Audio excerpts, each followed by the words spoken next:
Criminal conspiracy, जो पहले section 120A 120B IPC में डिफाइन था। 120A में डेफिनेशन थी और 120B में पनिशमेंट दिया हुआ था।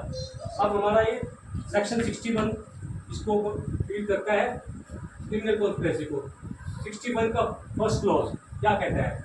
व्हेन 2 or more पर्सन, जब 2 या अधिक व्यक्ति क्या करते हैं?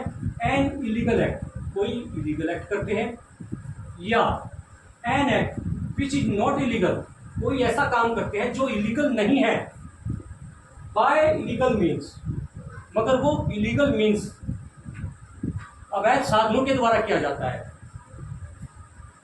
Agree with common object to do, common object को लेकर करने के लिए तैयार होते हैं, और caused to be done of such act, या फिर उसको एक्ट को कर देते हैं। किस एक्ट को? कोई एक्ट किया जाता है वो भले ही इलीगल ना हो, किंतु इलीगल साधनों के द्वारा करने के लिए तैयार होते हैं, क्या उसको कर देते हैं। Such an agreement is designated a criminal conspiracy. तो जो इस तरह का जो एग्रीमेंट हुआ है वो अपने आप में क्या कहलाएगा? क्रिमिनल कॉन्स्पिरेसी कहलाएगा। फॉर इट, इसके लिए, any act has been done, किसी एक्ट का किया जाना जरूरी है। Where consent is not sufficient, यहाँ केवल कंसेंट अपने आप में पर्याप्त नहीं है।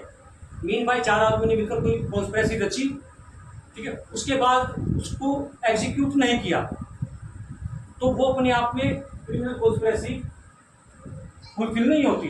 यहाँ पर ये कहा गया कि कोई क्रिमिनल कॉन्स्पिरेसी हुई और उसके बाद परसुएंस में कोई एक्ट कर दिया गया, तब माना जाएगा क्रिमिनल कॉन्स्पिरेसी। यहाँ पर एक केस है, ये आपका Vinayak versus state of Maharashtra. इसमें कहा गया single person can not commit the criminal conspiracy, कि अकेला व्यक्ति क्रिमिनल कॉन्स्पिरेसी नहीं कर सकता, क्योंकि अकेला पर्सन अपने आप में षड्यंत्र नहीं कर सकता किसी के साथ मिलकर।